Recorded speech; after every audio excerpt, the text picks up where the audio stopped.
Break के बाद आपका स्वागत है। प्रधानमंत्री नरेंद्र मोदी आज इंडोनेशिया का दौरा पूरा करने के बाद ऑस्ट्रेलिया के लिए रवाना होंगे। उनकी यात्रा प्रधानमंत्री एंथनी एल्बनीजी के निमंत्रण पर हो रही है। इस यात्रा से भारत ऑस्ट्रेलिया व्यापक रणनीतिक भागीदारी और मजबूत होगी।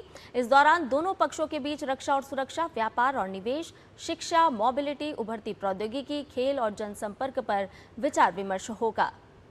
इस दौरान भारत अलग अलग क्षेत्रों में सहयोग मजबूत करने पर जोर देगा। ऑस्ट्रेलिया में महासागर और हिंद प्रशांत विजन एक अहम मुद्दा रहेगा। यह दौरा भू राजनीतिक तौर पर भी अहम होगा। ये दो क्वाड साझेदारों के बीच संबंधों को और मजबूत करेगा, जो हिंद प्रशांत में बड़ी भूमिका निभा रहे हैं और लोगों और देशों, खासकर छोटे आइलैंड डेवलपिंग स्टेट्स के लिए नए मौके और खुशहाली लाएगा। तय प्रोटोकॉल से हटकर ऑस्ट्रेलिया की governor general Sam Mostyn PM Modi से मिलने के लिए मेलबर्न जाएंगी, जो हमारे आपसी संबंधों की परिपक्वता को दिखाता है। प्रधानमंत्री सीईओ फोरम को भी संबोधित करेंगे। पीएम एक बड़े सामुदायिक कार्यक्रम को भी संबोधित करने वाले हैं। ऑस्ट्रेलिया में भारतीय समुदाय हमारे द्विपक्षीय संबंध का एक जरूरी स्तंभ बन गया है। अब सभी ऑस्ट्रेलियाई लोगों में भारतीय मूल के लोग लगभग 1 मिलियन है। भारतीय समुदाय ऑस्ट्रेलिया का सबसे तेजी से बढ़ता हुआ डायस्पोरा है। तो हमारे साथ हमारे संवाददाता मेलबर्न से अरुण शर्मा जुड़ गए हैं ज्यादा जानकारी के साथ। अरुण का रुख करते हैं। अरुण, 2 क्वाड साझेदार आज मुलाकात करने वाले हैं। ऐसे में अगर भारत ऑस्ट्रेलिया के रिश्तों की बात करें और जिन और नए क्षेत्रों पर दोनों देश आकर मिलकर आगे बढ़ना चाहते हैं, ऐसे में यह यात्रा कितनी महत्वपूर्ण रहने वाली है? देखिए, मल्टी फैसेटेड रिलेशंस हैं जहाँ तक भारत ऑस्ट्रेलिया की बात की जाए, और तमाम कई सेक्टर्स हैं जिस पर फोकस रहता हुआ दिखाई देगा। लेकिन यहाँ मेलबर्न शहर प्राइमरीली पूरी तरह से तैयार है प्राइम मिनिस्टर मोदी को होस्ट करने के लिए।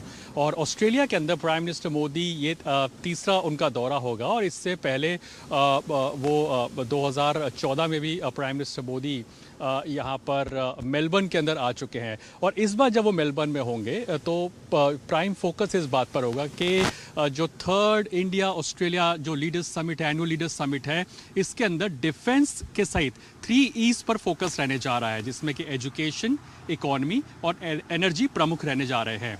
जहाँ तक हम लोग एजुकेशन की बात कर, हम इस बात को जानते हैं कि ऑस्ट्रेलिया के अंदर लगभग 1.5 लाख के आसपास जो इंडियन स्टूडेंट्स इस समय पर पढ़ते हैं।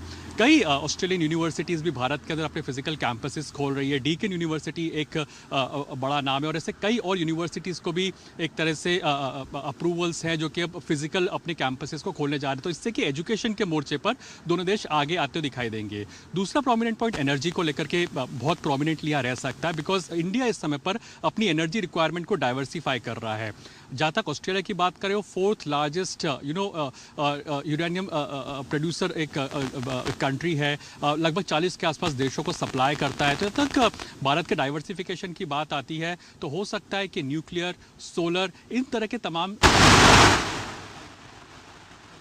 तमाम नए क्षेत्रों पर यह बातचीत हो सकती है, और सहयोग को आगे बढ़ाते हुए भारत और ऑस्ट्रेलिया कैसे आगे बढ़ेंगे, ये प्रधानमंत्री नरेंद्र मोदी की ऑस्ट्रेलिया यात्रा से पता चलेगा। फिलहाल अरुण, तमाम जानकारियों के साथ आपका बहुत बहुत धन्यवाद। और आइए आगे बढ़ते हैं। अयोध्या राम मंदिर चढ़ावा हेराफेरी